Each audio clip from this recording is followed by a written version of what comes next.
대학병원을 한 번이라도 가보셨다면 예약을 했더라도 30분 정도는 기다리고 막상 진료는 3분 만에 끝나는 경험을 해보셨을 겁니다. 의사랑 눈 한 번 맞추기도 힘들어요. 매우 복잡한 환자더라도 설명을 충분히 하지 않고 대부분은 그냥 요즘 괜찮으시죠? 하고 처방전 주고 끝난단 말이죠. 이게 왜 이렇게 됐는지 설명드릴게요. 한국의 국민건강보험은 1977년에 시작되었습니다. 그때 한국 대통령은 박정희고 북한은 아직도 김일성이 살아있던 시절이에요. 당시 1인당 국민 소득은 1000달러였고 드디어 식량 자급자족이 가능해져서 굶어 죽는 사람은 이제 잘 나오지 않게 된 시절입니다. 당시 삼양라면 가격은 50원이고요. 그만큼 건강보험은 오래된 제도예요.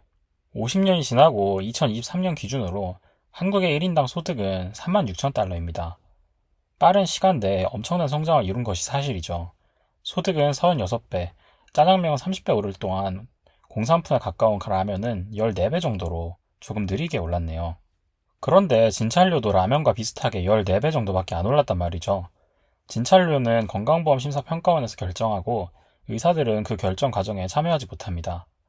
그들의 결정에 의해서 물가보에 비해서 진찰료는 덜 올랐고 국민 소득에 비해 의사를 매우 쉽게 볼 수 있습니다. 그건 장점이죠. 근데 병원을 경영하는 의사의 입장에서는 죽을 맛입니다. 최저임금 제도가 생긴 1988년의 최저시급은 500원인데 지금은 10,000원이니 20배는 오른 거잖아요. 그런데 진찰료는 비슷한 기간에 5.2배 오른 것이죠. 이런 상황에서 병원이라는 하나의 사업체가 망하지 않게 하려면 어떤 선택을 해야 할까요? 가격 상승이 강제로 막혀 있으니 결국에 선택할 수 있는 방법은 물건에 드는 원가를 줄일 수밖에 없습니다. 그 외에 선택지가 없으니까요. 이런 걸 경제학적 용어로 슈링크플레이션이라고 합니다. 라면이나 과자에 질소를 더 넣어서 원가를 줄이고 이윤을 늘리는 방식이죠. 그럼 이걸 진료에 적용해보면 진료 시간을 줄이고 환자를 대충 보면 됩니다. 여러분이 늘 당하는 그 3분 진료는 이렇게 탄생한 겁니다. 의사들이 돈 욕심이 많아서 그렇다? 뭐 그렇게 생각하고 싶으면 하셔도 되는데 가격 자체가 비상식적으로 책정되어 있는데 같은 질을 유지하라는 것이 말이 안 되는 거죠. 그럼 더 큰 병원에 가봅시다. 진료비가 이런데 수술비는 어떻겠어요? 수술비는 더 낮습니다. 의사든 가격을 결정하지 않고 한 번도 진료비가 얼마나 나오는지 본 적도 없는 심평원 관료들이 그냥 아무 숫자나 대충 불러서 가격을 정합니다. 그래서 결론적으로 수술이나 처치를 많이 하면 할수록 손해보는 구조가 나타나는 것이고, 그럼 이 돈을 큰 병원들은 어떻게 해결해야 할까요? 그럼 이제 이런 병원들에서는 수술, 처치, 진료에 모두 다 슈링크플레이션이 일어납니다. 병원에서 하는 모든 일을 대충 그리고 빠르게 해야 합니다.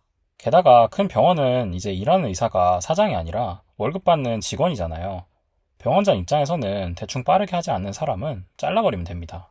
그럼 그 병원엔 어떤 의사만 남게 될까요? 딱 사진에서 보이는 이런 의사밖에 없습니다. 일단 환자랑 눈을 마주치는 일이 없고 환자 보자마자 차트랑 처방 넣기 바빠요. 더 바쁘면 아예 그냥 처방은 말로 하고 옆에서 간호사가 대신 입력해 줄 때도 있어요. 몇 마디 하고 끝났다고 집에 가랍니다. 이건 제가 겪었던 일인데 의과대학에서 실습을 돌 때 딱 이런 구도로 볼 수 있는 자리에 앉아서 교수님이 진료 보는 걸 옆에서 같이 멍청하게 지켜봐요. 그런데 여성 환자분이 다른 병으로 왔는데 갑상선이 커다래서 그냥 딱 봐도 보이는 거예요. 그런데 교수님이 자기 할 말 하면서 처방을 넣고 있으니까 환자를 볼 시간이 없잖아요. 그래서 교수님한테 제가 이분 갑상선종이 의심된다 라고 말씀드리니까 그때서 쓱 보시고 책상에서 일어나서 만져보시더라고요. 뭐 별로 관련 있는 병은 아니긴 했는데 어느 정도는 관련이 있을 수도 있다고 볼 수 있었거든요. 제가 없었으면 그분은 그런 중요한 포인트를 놓치고 진료를 보다가 결국에는 환자에게 위해를 끼치고 말았을 겁니다. 앞에 저의 경험담대로 결국에 3분 진료를 보면서 손해는 환자와 의사가 보고 있습니다. 환자는 낮은 진료 수준으로 인해 적실 치료를 받지 못할 것이고 의사는 대충 본 많은 환자들 중에 놓친 것이 생겨서 소송에 걸리면 또 배상해야 되는 거예요. 반면에 병원 가격이 높아지면 미움을 당할 보건복지부, 정치인, 건강보험공단, 심평원은 다 한패인 거죠. 문제를 해결할 수 있고 문제가 무엇인지도 알고 있지만 자신들에게 유리하니까 그냥 손을 놓고 있는 거예요. 그럼 이것을 어떻게 해결하면 좋을까요? 아래 그림을 보시면 진료에 대한 의료 수가가 낮을수록 진찰 시간이 짧은 것은 한국만의 문제가 아니라 전 세계적으로 공통적으로 일어나고 있는 현상임이 명백합니다. 그러면 해결책 또한 명백한 거예요. 진료비 수가를 일단 올려야지 산문진료를 안 하게 됩니다.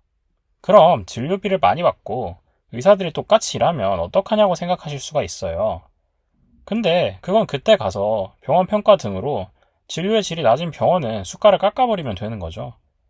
사실 전 세계에서 이런 일이 일어나고 있다면 다른 나라에서는 제가 방금 말씀드린 해결책 말고도 어떻게든지 그러한 부작용을 해결하는 방법을 고안했을 거라고 생각을 해요. 부작용이 걱정돼서 명백한 치료를 안 하면 안 된다고 말씀드리고 싶어요. 또 이러면 국민 전체가 부담하는 의료비는 많아지고 건강보험의 고갈 속도가 빨라질 것으로 생각하실 수가 있는데 저는 그렇게 생각하지 않습니다. 전 국민이 부담하는 의료비 총액은 반드시 줄어듭니다. 왜냐고요? 진료비가 높아지면 각 파트별로 나눠서 병원에 다니지 않아도 되는 상황이 됩니다. 한 명이 충분한 시간을 들였으니 그 환자에게 필요한 약을 본인이 다 처방할 수 있는 것이죠. 이 사진은 제가 존경하는 노년내과 의사분이 겪으신 일인데 한 환자가 8개의 서로 다른 병원에서 엄청나게 많은 약을 받아오신 거예요. 만약에 한 명의 환자를 충분한 시간을 들여서 세심하게 평가하면서 처방했더라면 환자분은 일단 병원을 8개씩 돌면서 불편해하지 않아도 되고 약의 개수나 상호작용 등도 걱정하실 필요가 없어지는 것이죠. 이렇게 높은 수준의 진료를 받으면 건강관리가 잘 안 되어서 생기는 여러 질환도 효과적으로 예방할 수 있을 겁니다. 그러면 또 의료비 부담이 줄어드는 것이죠. 오늘 꼭 기억하셨으면 좋겠는 거는 진료비 수가를 올리지 않아서 손해를 보는 건 결국에는 국민들, 특히 젊은 세대라는 겁니다. 이렇게 세심한 진료가 불가능한 환경에서는 분명히 사고가 나기 마련이고 그때 의사를 탓해봤자 망가져버린 국민들을 부양해야 하는 주체는 젊은 세대들이 될 겁니다. 조근희 같은 생각이었습니다. 다음에 또 봬요.